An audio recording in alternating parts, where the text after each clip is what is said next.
The signs were ready and waiting by the front door. I'd spent the better part of the last couple of days on them because I wanted them to be perfect. Now the hard part: up the stairs, into the master bedroom, rip off the bedclothes, wrestle the mattress off the queen-size bed, and half carry, half slide it down the stairs, down the hall, through the front door, and out onto the front lawn next to the street. Back into the house, up the stairs, toss the slats and bedclothes down the hall, through the front door, and out onto the front lawn next to the street. Another trip to the bedroom, kick apart the side rails and hustle them outside. Check my watch for 22, have to hurry, need to be done by 5. The headboard and footboard followed, and by 4:35 the bed was back together. Next, the kitchen table. That was light enough that I was able to scoot and carry it, turning it sideways and angling it through the door, placing it next to the bed in the yard. The final item was the 6x8 throw rug in the living room. I rolled it up and placed it by the other items in the yard, erected the signs, and noted with pride that it was only 4:55, 10 minutes to go until my wife comes home. I walked to the middle of the street and turned to view my handiwork. It looked so beautiful it almost brought a tear to my eye. My wife's and my marriage bed, the kitchen table, and throw rug, the 3 places I knew for sure my wife and her lover had used repeatedly over the past 6 months. And the signs, so perfect, placed high enough to be out of reach, and one by one I read them. The large sign in front of the furniture: these items are yours for the taking. Free. They are no longer wanted in this house. If you are able to stomach the stench of adultery and broken vows, help yourself. The sign above the bed read, on this bed, my wife repeatedly broke her wedding vows and threw our marriage away by having sex with her lover twice a week for the past 6 months. This afternoon was their most recent tryst, and the smell of their bodies still clings to the sheets. Over the kitchen table was the sign that said, my wife and her lover often had sex on this table, usually just a few hours before she served me dinner. Over the throw rug was a sign that said, my wife and her lover seemed to prefer this rug for their fun. To each sign I had stapled a 17 by 24 inch photo of the adulterous pair consummating their union on the appropriate piece of furniture. There was a 5th sign, fixed slightly behind the table, which read, my wife's lover is her boss, Greg Allen of Mitchell, Price, and Allen Realty. He's married and has 3 children. I don't think his wife knows about any of this, but she soon will. For 57, just in time, she would be home any minute. I turned and looked around me and found a group of neighbors already gathering to watch what I was doing. Several cars had stopped, and more than one person was talking on a cell phone, either calling their friends to come take a look or calling the police to have me arrested for fostering public indecency. I casually waved to the assembling group and walked into the house, closing the door after me. At precisely 5:05 p.m. I saw my wife's car turn the corner at the end of the block and immediately slowed down, seeing all the people gathering near our house, looking at something on our lawn, and talking and laughing among themselves. Slowly, she drove to the house we'd shared for the past 10 years and stopped in front, staring at the sight of the furniture and the signs in our front yard, paying, I'm sure, special attention to the large photos of her and her boss, Greg Allen, having sex. Their faces masks of lust and pleasure. Even through her car window and the window of my house, and with all the conversation of the 40 or 50 people standing around gawking, I still heard her scream, no, oh God, no. Finally, her eyes moved from the signs to the front window of the house where she saw me standing. We stared at each other. She looked grief-stricken, her face an ashy white. I could see tears falling down her cheeks. She seemed to be asking me why. I had the same question for her. I watched her for a few seconds, then turned away from her, closing the curtains behind me. I guess at this point I should explain how my wife Sherry and I arrived at this tragic place. My name is Jack Meyer. I met Sherry in college our junior year. A mutual friend suggested we get together, and when we met for the first time I was smitten. Sherry wasn't a beautiful woman in the classic sense, but she was so damn cute and sexy. 5 feet 2 inches, with beautiful blue eyes and dishwater blonde hair down to her shoulders. Her body was petite but perfectly proportioned, and her tiny waist captivated me, and though she didn't know it at the time, she had me, and the thought that I wouldn't win her never crossed my mind. Sherry and I started dating, and within a few weeks we were a couple. A month after we met, we made love for the first time, and it was like nothing I had ever experienced. I was obsessed with Sherry and couldn't get enough of her body. Neither of us were virgins our first time, but we were far from experienced, and we luxuriated in each other's bodies. Oral sex was wonderful, and everything we tried seemed to become our favorite. I think it is safe to say we were as deeply in love as it was possible for 2 people to be. We were married just after graduation and moved into our first home, a condo in Van Nuys. Sherry got a real estate license and went to work with one of the area's more prominent agencies.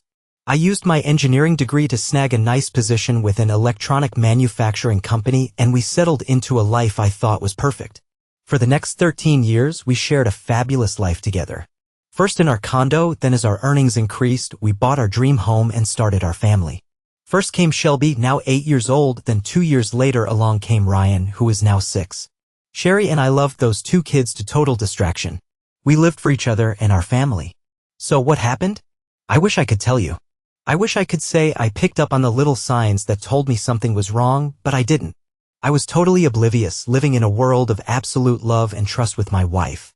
It took a fluke to fill me in on what was going on. A fluke caused by our daughter Shelby getting sick at school. It was a Thursday, and I got a call just before noon from the school nurse that Shelby had come down with what appeared to be the flu. At the time, I was in the middle of a staff meeting and asked the school nurse to please call my wife. The nurse told me she had tried calling Sherry at her office, where she was told my wife would be out for most of the rest of the day. She tried our house, but there wasn't an answer, so she left a message, then her cell, only to be directed to her voicemail. So, she called me since it was important that my daughter be picked up as soon as possible. I made my apologies to my staff and drove as quickly as I could to Shelby's school, where I picked her up and headed for home. When we got there and I opened the garage door, I was surprised to see a car I didn't recognize parked in my car spot next to my wife's. Instantly, I got a lump in my throat and my stomach began to churn. No, it couldn't be, I told myself. My wife, the woman I loved more than life itself, couldn't be having an affair. It wasn't possible. But still, why was there a strange car in the garage with the door down? Something was very wrong, and I had to find out, and I couldn't let my daughter find out with me. Stay in the car for a minute, Shelby, I told her. But why? I want to go to bed, she whined. I know it, baby, but I think the exterminator is here, spraying the house for bugs, and the spray will make you even sicker. I lied to her, the first lie I'd ever told my daughter. Let me check first, and then I'll come and get you. Daddy, what's wrong? Nothing, Shelby. I'm fine. Just the stink in the house really bothered me. Got to me. I'm fine. Don't worry. I'm fine. I left Shelby with her grandmother, telling her I'd pick her up in a couple of hours. I didn't explain anything to my mom about what I had witnessed, just told her to watch Shelby till I got back from work. I was tempted to drive back to my house and confront the cheating pair, but I decided I needed more than just a confrontation. I needed revenge. As I drove back to my office, I began to form plans that would ruin my wife and her boss forever. The electronics firm I worked for had several divisions. I was a senior engineer in the medical equipment division, and we shared a large complex with another division that designed and built commercial security equipment. When I reached my office, I told my secretary to make sure I wasn't disturbed for the rest of the afternoon. Then I picked up the phone and called my counterpart in the security division. Dan Taylor was an outstanding engineer and had been a good friend since college. I told him I needed to see him right away. He said he was coming my way to drop off some blueprints to be copied and would see me in half an hour. I told my secretary that Dan could come into my office as soon as he arrived. True to his word, he knocked on my door 20 minutes after our phone conversation. What's cooking, Jack? Come in, Dan, and close the door, I told him. Whoa, you look like you just lost your last friend, he said. I think I have, and I need your help. Anything, Jack? What's going on? I just caught my wife and her boss in bed together at my house. Damn, Jack, you're kidding. I wish I were. I had to pick up my daughter at school, and when I got home, there was a strange car in my garage. I snuck in and found them in our bedroom on our bed. I couldn't believe it, but it's true. That shouldn't happen to anyone. What happened when you confronted them? I didn't confront them. I wanted to, but my daughter is sick and I couldn't take a chance that she might see them, so I made her wait in the car for me. After I saw them together, I left quietly and took Shelby to my mom's house. What are you going to do? I'm not really sure, but I know I need proof. I need audio and video of them the next time they do it, and that's where you come in. You need security cameras and mics? Something small that I can hide in several rooms in the house to record everything that goes on. I think I can help you with that, Jack. But how do you know there will be a next time? Maybe this was a one-time thing where things got out of control. No chance, Dan. They talked about the fact they've been doing it regularly for the last 6 months. I don't know if they always go to my house, but I'm willing to bet they do.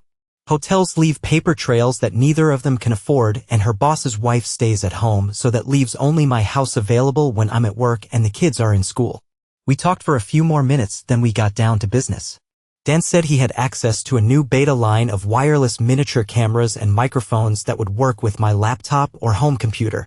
He also had a small, voice-operated recorder that I could put under Sherry's car seat to capture any conversations she might have while driving. It would only capture her side of the conversation, but it was better than nothing. I thanked him and told him I'd pick up everything in his office the next day. Going home that night was the hardest thing I'd ever done. I had no idea if I could face my wife and act like nothing had happened. I figured the best thing I could do was make Sherry think I wasn't feeling well, which was the truth. I picked up Shelby from my mom's, and when I got home, Sherry was fixing dinner in the kitchen. When she saw I had Shelby with me, she became frantic. "Where have you been? And why didn't you call and tell me that Shelby was sick?" "I just got the school nurse's message on the answering machine. The school tried to call you, Sherry, but for some reason you weren't available. They called your office and were told you weren't there. Then they tried the home phone and left a message. They even called your cell, but it went to voicemail. Oh God, I must have accidentally turned it off when I was showing houses. I didn't have a minute to myself all day." "Yeah, I'm sure of that," I thought. "Too busy with your boss to be bothered with your daughter." Sherry hugged Shelby and told her how sorry she was, then helped her to her bed. My wife may be a total witch, but she does love her kids. I was the one that appeared to be the impediment to her happiness. Well, that was going to change, and very soon. Sherry got our daughter to bed and came back to the kitchen to fix soup for her and finish making dinner for the rest of us. "I'm not feeling well either," I told her. "I think I'll sleep in the guest room tonight just in case I'm contagious." Sherry felt my forehead. "You do feel a little clammy, honey, and you look pale."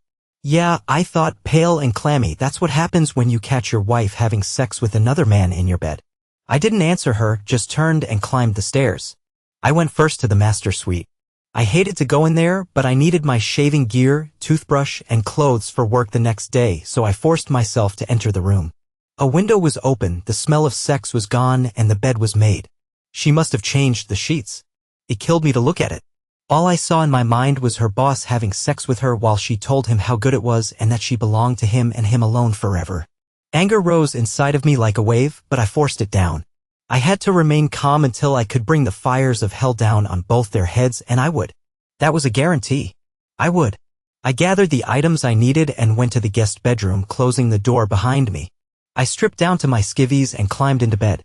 My body felt wooden. I wanted to cry, but I forced it down. I had a mission to complete, and I couldn't allow emotions to get in the way. For hours I lay there in the dark, with sleep eluding me.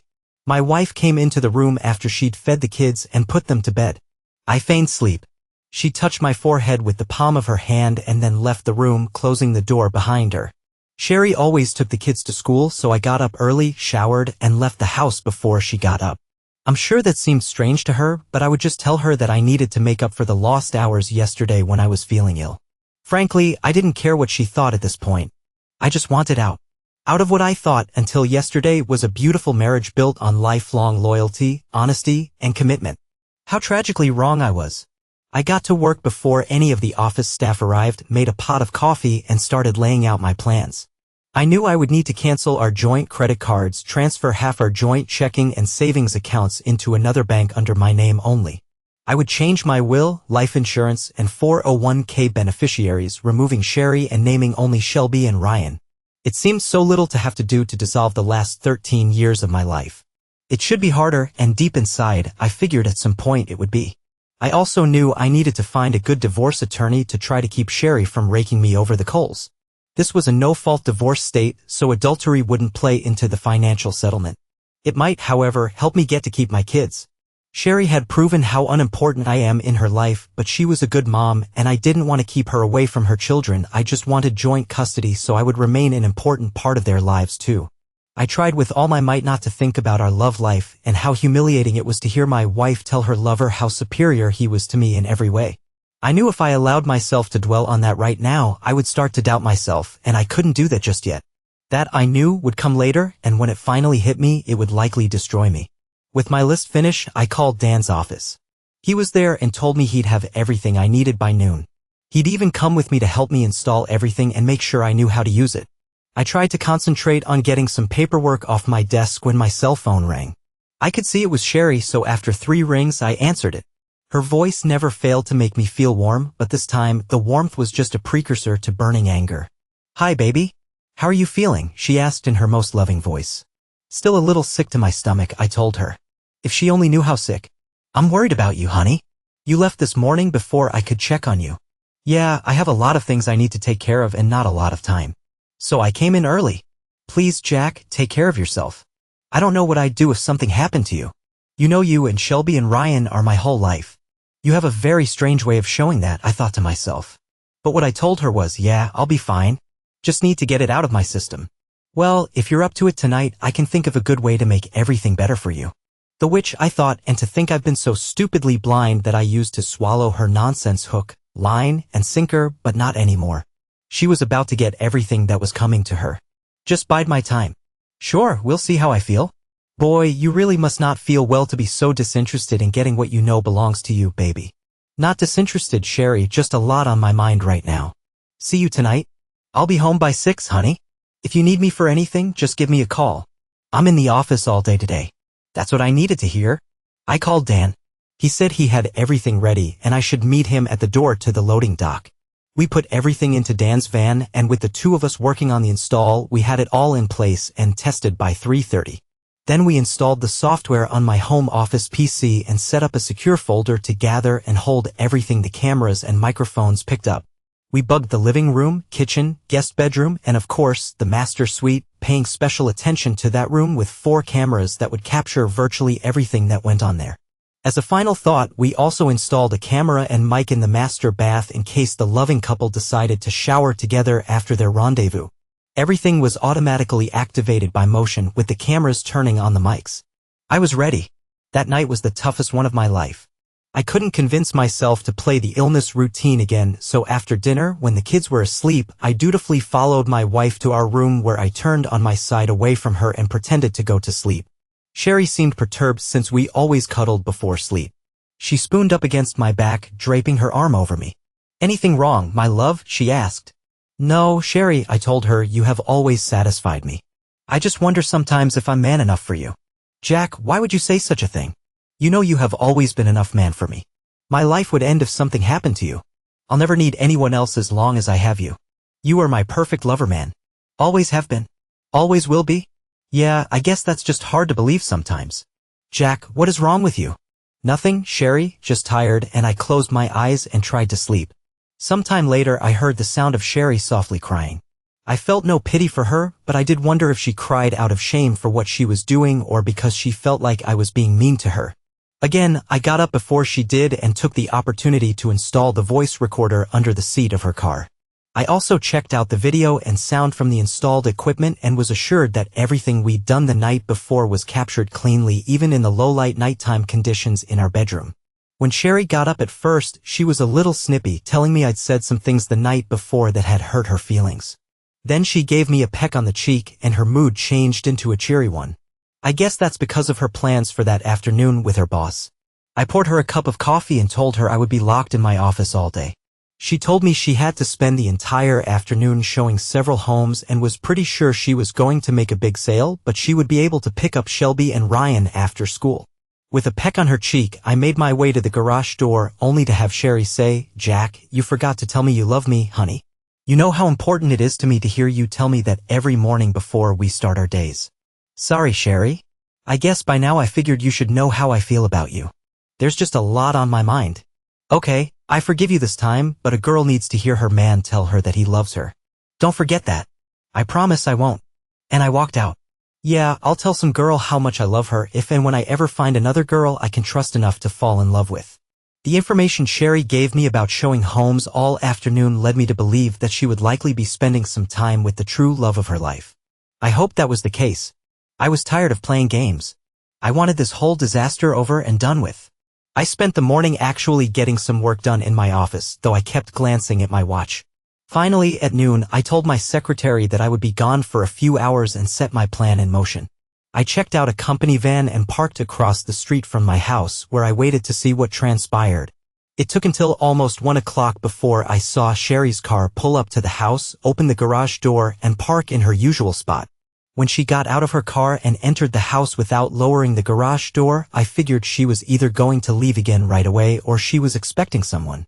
10 minutes later, I found she was expecting someone, as the same car I'd seen the day I caught them together drove up our driveway and into the garage, taking my place just as he had taken my place in my wife's body. I saw him get out of the car and the garage door closed. I had to hand it to them. They had guts to be so blatant about meeting in my house, in my bed, to carry out their affair. It just proved to me that they both believed there was no way they would ever be caught. Either that, or they had both come to the conclusion that they didn't care whether they got caught or not. Well, they would soon find out how wrong they were on both counts. They had been caught, and I would make sure that they would both care a great deal. With this final proof of my wife's infidelity and knowing I would soon have all the visual proof I needed of their sordid affair, I finally allowed the tears to fall. For 13 years, I had been convinced that my loving wife would never cheat on me, just as I would never cheat on her. And with the tears came the first round of doubts. Was he that much better as a lover?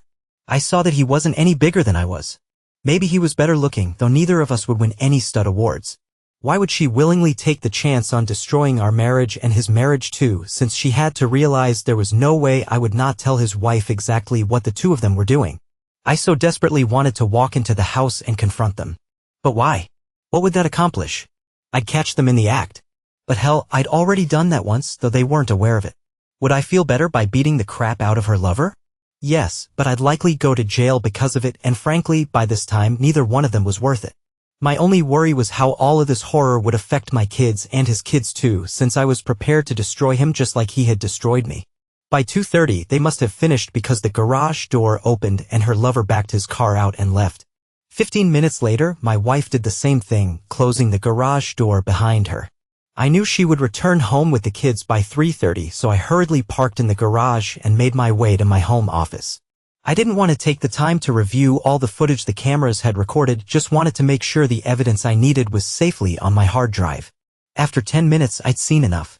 It wasn't a total repeat of the last time they were together, but it was graphic as hell. They'd started out having sex on the kitchen table where I ate my meals. They laughed about how many times they'd done it there, wondering if I'd ever figure out that I was eating on the same exact spot where he had sex with her so many times.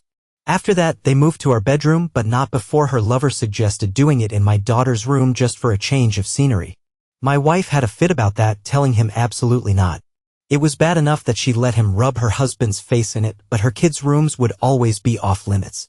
At least she seemed to have a few principles, just not where I was concerned. In the bedroom, they started again. I noticed neither of them ever said they loved each other, but my wife did continue to tell her boss he was by far the best lover she'd ever had. As a final act, though I couldn't immediately understand why, they moved to the throw rug by the fireplace in the living room where he did her again. Once they were done, I found it odd that she didn't take the time to change the sheets, but I figured she would do that when she brought the kids home at 3:30. That left her plenty of time to air the room out and clean the evidence, since I seldom got home before 6. Knowing the evidence I needed was secure inside my hard drive, I shut the system down and left the house without even bothering to check out the mess I assumed was still present on my marriage bed. I'd seen enough, and even though my heart was hardened against my wife, I still felt sick inside. A sickness that was soon replaced by a burning anger and hatred. I think I actually smiled, knowing the hell I was about to bring down on both of their cheating heads. I returned to work and filled Dan in on everything I'd seen and heard. Like me, he still couldn't understand how a wife as supposedly loving as Sherry could do what it was now perfectly clear she was doing. Not only had she shattered our sacred vows to each other, but she'd gone out of her way to heap as much humiliation as possible on me to her lover, always letting him know he was a better lover, more of a man, the only person who could complete her. All those thoughts sank my soul into a deep abyss of pain and despair I knew I had to climb out of so I could finish my task of destroying both of them. I needed to find a good divorce lawyer, and Dan suggested I contact the law firm the company used to see if they could suggest anyone. I talked to one of the corporate lawyers I knew in the firm, and he gave me 3 names of divorce lawyers he knew had successful records in protecting husbands' rights. The first one I called was getting ready to retire and wasn't taking new clients.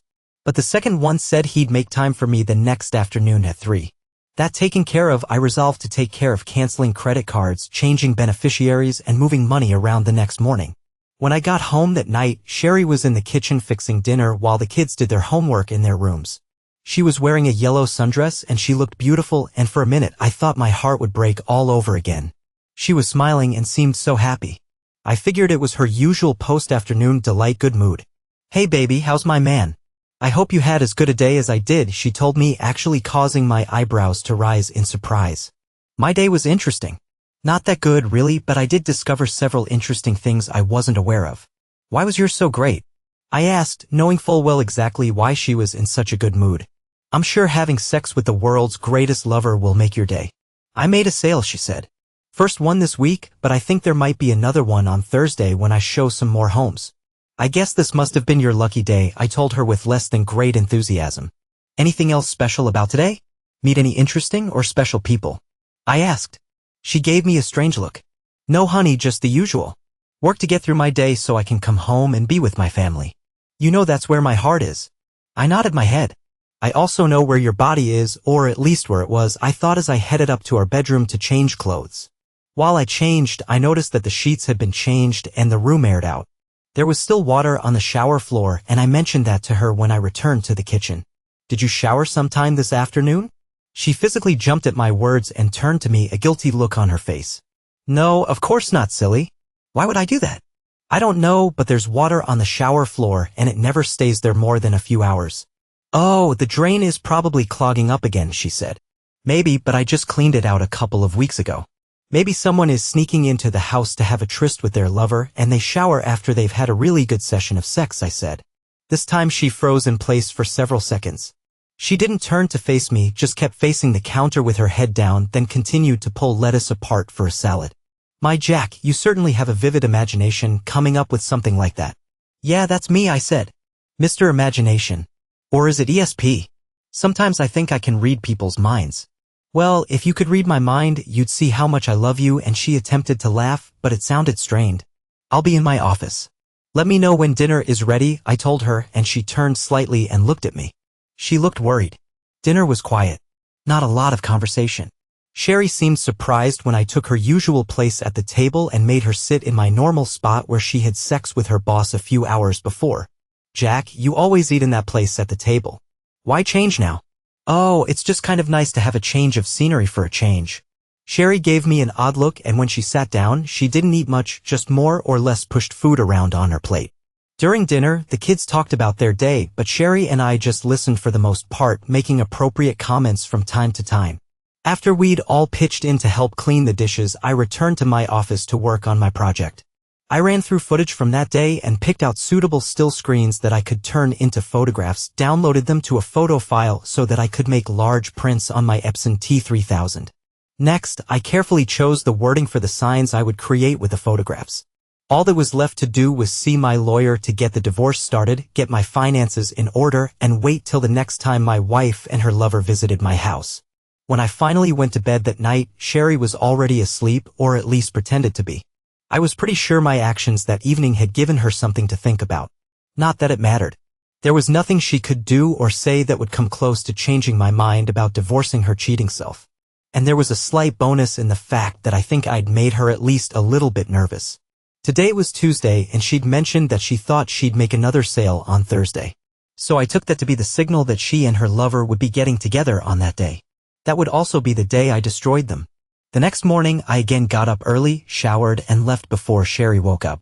I had a lot to accomplish, and I wanted to give myself as much time as possible to get it done. My appointment with my lawyer wasn't until 3, so I had ample time to get all the financial things taken care of.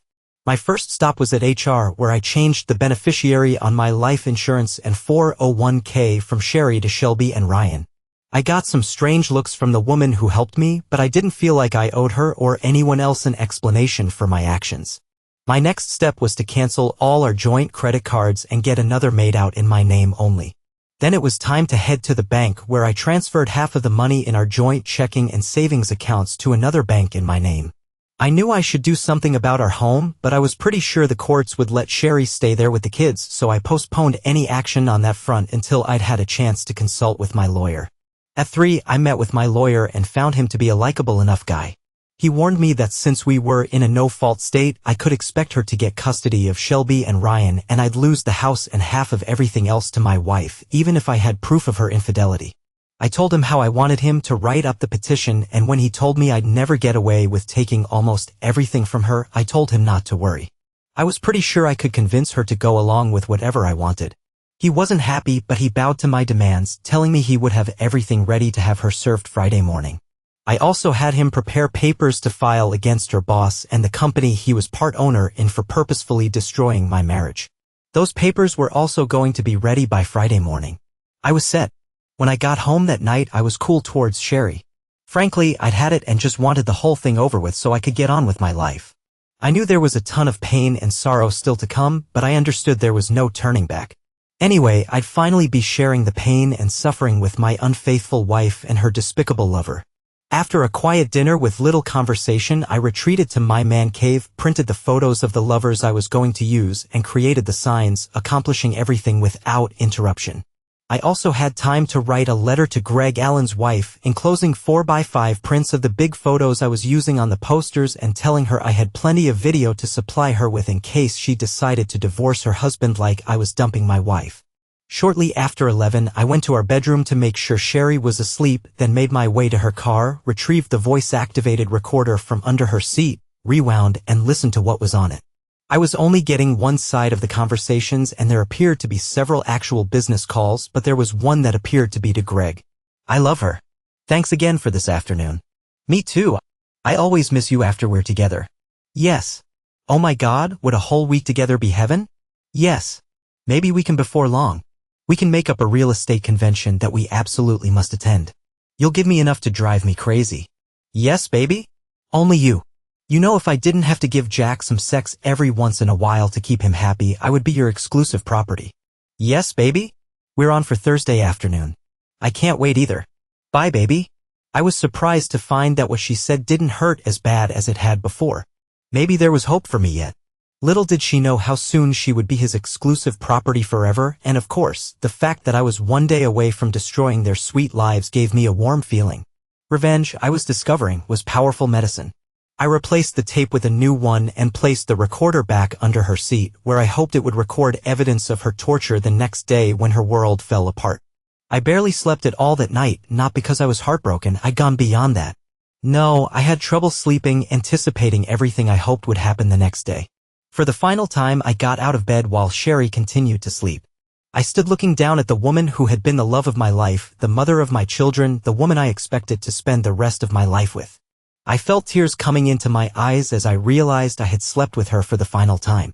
Never again would I make love to her. Never again would we cuddle or talk about our future. We had no future, and as I turned and walked away from her, I wondered if she had any idea the price she was about to pay for turning against me. She probably didn't, but she'd soon find out. I showered and left the house, stopped for breakfast at a diner, then made a brief stop at work to let my secretary know I'd be out for the day. I called Dan and let him know what was about to go down. He wished me luck, told me to be careful, and to let him know how everything went. I made a quick stop at my lawyer's to make sure everything was ready to have my wife and Greg Allen served the next day. After that, I called my wife to tell her I would pick up the kids from school. My mom said since they had no school on Friday, she wanted them for the long weekend. So I'd stop by the house around 3:45 to pick up some clothes and take them directly over to Mom's. She thought that was wonderful and, using her sexiest voice, told me it would give us time on Saturday to spend the day in bed. Sure, I told her and hung up. I had gotten to the point where I just couldn't stand to listen to her nonsense. I took my time getting back to my house. By 12:30, I was parked around the corner waiting for the action to begin. My car was mostly hidden from sight, but I could just see any car that pulled into my driveway. I didn't need to see the garage door go up and down. My wife and her lover were predictable if nothing else, and I was aware of their routine. At 12:50, I saw Sherry's car turn into the driveway, followed 5 minutes later by Greg Allen's. The bait was taken, and I was ready to reel them in. I should have felt pain knowing that my wife and her boss were having sex with each other in my marriage bed while I sat around the corner waiting for them to finish, but she'd lost her ability to hurt me. I couldn't believe how calm I was as I pictured in my mind all the things I knew they were doing together. It was almost like remembering a cheap porn flick. One with very little plot, but one bang-up ending. At 10 till 3, I saw Greg Allen's car back out of the driveway and leave. 10 minutes later, Sherry followed. Sweet? I noticed as she drove away that she was applying new lipstick. As soon as they were gone, I drove into my garage and closed the door. I had work to do and not a lot of time to get it done. I went to my office and checked the tape from that afternoon's session. It was all there. The insults were there too, about how much better he was at sex than I would ever be. There was a difference this time, though. This time I didn't care. After I made sure the footage was safely downloaded onto my hard drive, I spent the next 10 minutes taking all of my handmade signs with their photographs up the stairs, placing them by the front door where they would be handy. Next, I packed a toothbrush and some clothes for Shelby and Ryan and put them in my car. The only regret I had about what I was about to do was how much pain I was about to cause the two children I loved more than anything in the world. I took comfort in the fact that I had not caused the pain they would soon feel when they realized their mom and dad were no longer together. No, that responsibility lay firmly on their mother's head. She was the one that chose to have a lengthy affair and completely destroy her family. At 3:15, I drove to their school and was there to pick them up when the final bell rang. I told them they would be spending the weekend with Grandma, and since she always spoiled them rotten, they were thrilled. 45 minutes later, I had dropped them off and returned to the house where I put my plan into action. And that brings us back to where we started. Bed, table, and rug on the lawn with all the signs, the neighbors watching, and Sherry coming home to the horror of learning the truth that I knew everything. I did not hear from Sherry that night, though I thought I would. There was a call late that evening from her cell phone, but when I answered, there was no one there. I was visited by the police an hour after Sherry left. They were sympathetic but told me I had to remove the signs and photographs or they would have to cite me for disturbing the peace and public indecency. I took them down. They had done what I wanted them to do. They were seen by my wife. I took them down. They had done what I wanted them to do. They were seen by my wife, and I knew from the look on her face before I turned away from her that her life had begun to spiral down into hell. That night, I drank the better part of a fifth of Maker's Mark and passed out in an alcoholic stupor. I woke up Friday morning with a world-class hangover. But in spite of that, I still felt a sense of power. Yes, I was sad and lonely, but I knew I'd had the strength to bury my anger and hatred long enough to exact my revenge against my faithless wife and her lover. Around noon, I opened the front window curtains and saw that the rug, kitchen table, and bed were gone. The only things left were the mattress and sex-stained sheets. I'd haul those away or burn them later, I thought. The rest of the morning was uneventful, but by 3 in the afternoon, all hell began to break out. I was sure that Greg Allen's wife would have received the letter and photographs that morning, and my lawyer had called me to let me know both Sherry and Greg Allen and his partners had been served at work. He said he was there when they were served, and Sherry screamed and fell to the floor, sobbing, while Greg Allen totally ignored her as he stomped around the office calling me names, threatening to kill me. His partners, however, locked themselves behind closed doors for 15 minutes before returning to hand Sherry her final check and telling her that her services were no longer required. They also handed Greg a check for his share of the partnership. When he told them he had no intention of selling to them, they quoted to him the section of their corporate bylaws concerning morality and sexual fraternization with staff members. The section plainly gave them the mandate and right to sever all relationships with him and his mistress. At the same time, the front desk receptionist told him that his wife was on the phone demanding to speak with him. She had gotten the letter and photos I'd sent, and she wanted to tell him not to bother coming home and to let him know that she would be filing for divorce the next day. I later learned from the husband of one of the women that worked at the agency that after Allen was escorted from the building, everyone turned their backs on my soon-to-be ex-wife, and she lay on the floor for a good 30 minutes, sobbing and moaning. At some point, she apparently pulled herself together enough to leave the building, but no one was sure where she had gone. The next day, I finally got a call from Sherry. She sounded horrible. She wanted to know where the children were and if they knew. I told her they were safe at my mother's place, that they did not know and wouldn't hear any of the sordid details from me. She thanked me for that and then asked if she could come by and pick up some of her things, and I, of course, told her she could. All she had to do was tell me when, and I would leave for a few hours while she got what she needed. She wanted to know if I could stay and talk to her, and I told her I really had nothing to say to her, causing her to start sobbing again. "You know I'm sorry," she said. "You have to know how sorry I am, Jack, and that I never meant to hurt you." I couldn't help myself. I actually started laughing. "How in the world could you tell me you were sorry, Sherry, and you never wanted to hurt me?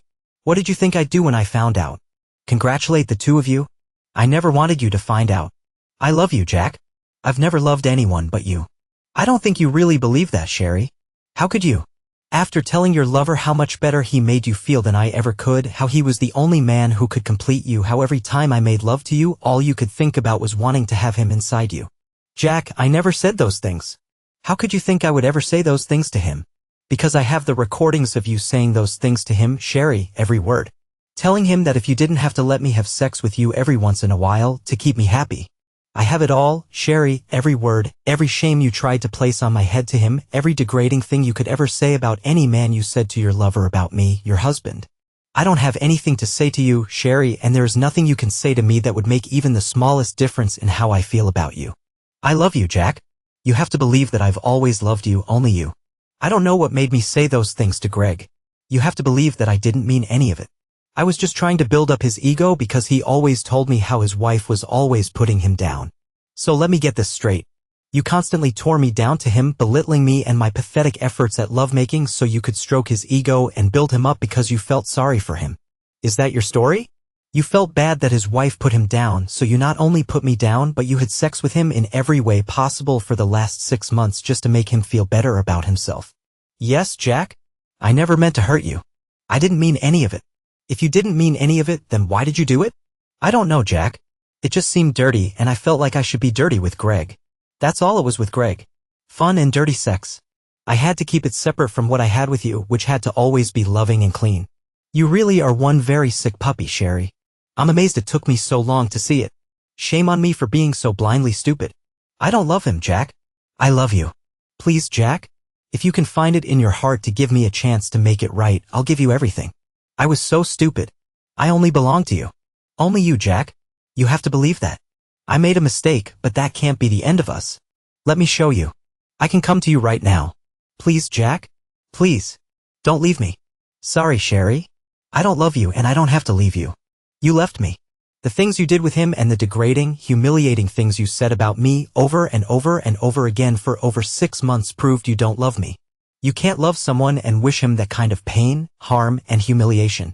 I think you're disgusting, Sherry, an evil and disgusting woman, and I cannot wait to have you out of my life. Do you really think I want anything to do with you after you gave yourself to him and promised it only to him forever? I wouldn't touch your body if you were the last woman on earth. The only reason that I will ever have anything to do with you at all is the children. Remember them? Shelby and Ryan? The kids we created when we were still a family? You betrayed them too. I want to spare them as much pain as possible, but I don't want to spare you anything. In fact, I want you to feel all of the pain you've heaped on me. You and your lover Greg both deserve it, and I want you to feel it. Why did you tell his wife, Jack? That was unfair. Unfair? Are you completely delusional, Sherry? What you did to me and our children is unfair. Why do you think I told her? Number 1, he destroyed my family by having sex with my wife over and over again. Number 2, he took possession of the one body on this earth I thought was mine to have and hold, and he made her tell him how wonderful he was and what a miserable failure I was. And number 3, his wife needed to know what an absolute miserable failure of a human being she is married to. What she does with that information is up to her. They have children, Jack. So do I, Sherry, and my 2 are the ones I want to protect. I feel bad for his kids too, but it's not because of me that they may be facing the possibility of a future without their dad. It's his fault and your fault too, Sherry. I refuse to take any of the blame here. I don't want a divorce, Jack. I'll fight for a marriage. There's nothing to fight for. I would honestly rather be dead than have to be shackled to you for the rest of my life. I know you still love me, Jack. You have to. You can't just turn that off over one thing like this. My God, you are delusional, completely out of your mind. Did you read the divorce petition you were served with? No. Why should I? If you'll just listen to reason and let me make it up to you, there won't be any divorce. If you can't do it for me, at least do it for Shelby and Ryan. They need a mother and a father, Jack. They will always have a mother and a father. We just won't be married or living together in the same house. If you had bothered to read the petition, you would see that as long as you agree to joint custody for our children, you can stay in the house and have half of all our worldly goods. What isn't in the petition, but what I'm telling you now is that if you don't sign the petition and agree to the more than favorable terms I'm offering you, I will share the videos of you and your lover with every person you've ever known, including your parents, your sister, her children, and any other person I can think of. You wouldn't do that, Jack. You can't hate me that much. Oh, that's where you're wrong, Sherry. I can and I will, and there is nothing on earth that will stop me. Fight me and I will ruin your life forever. And yes, Sherry, I can hate you that much. Please, Jack, don't do this. Sign the divorce papers, Sherry. Please, Jack, let me make this up to you. No can do. Sign the papers, Sherry. Oh God, please. Sign the papers, Sherry. And I hung up on her. Sherry signed the papers and the divorce was final in 6 months. She lives with Shelby and Ryan in the home we used to share, and I live in a condo a few blocks away. We are in the same school district, so there was little interruption in the kids' schedule, though the pain of the divorce was felt by both of them. Shelby told me that their mother admitted she had made a bad mistake and our marriage couldn't get around it, but we both assured the kids that we would always be there for them. I have no idea what Sherry told her parents and sister about the breakup, but since they all still speak to me, I guess she didn't tell them I was to blame. As far as my mother is concerned, it was just something that neither Sherry nor I could get past. I did get a final chance to retrieve the audio recorder from Sherry's car, and the voice track was memorable. She'd called Greg on her way home and again thanked him for a wonderful afternoon, but she told him she thought I might be getting suspicious and suggested they cool things for a couple of weeks, just until she knew the coast was clear. Then when she pulled up to the house, she got confused, wondering what all the people were doing standing in the street, looking at our yard. Then when she saw the signs and photographs and realized what I'd done, her screams almost broke the recorder. As she drove away, she was sobbing and saying, "What did you do, Jack? What did you do?" And then I believe reality hit her like a bucket of ice water, and her story changed to, "Oh God, what did I do? No God, please. What did I do? Please God, make it all go away."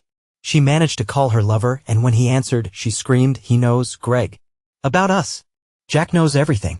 And then just sobs for a very long time.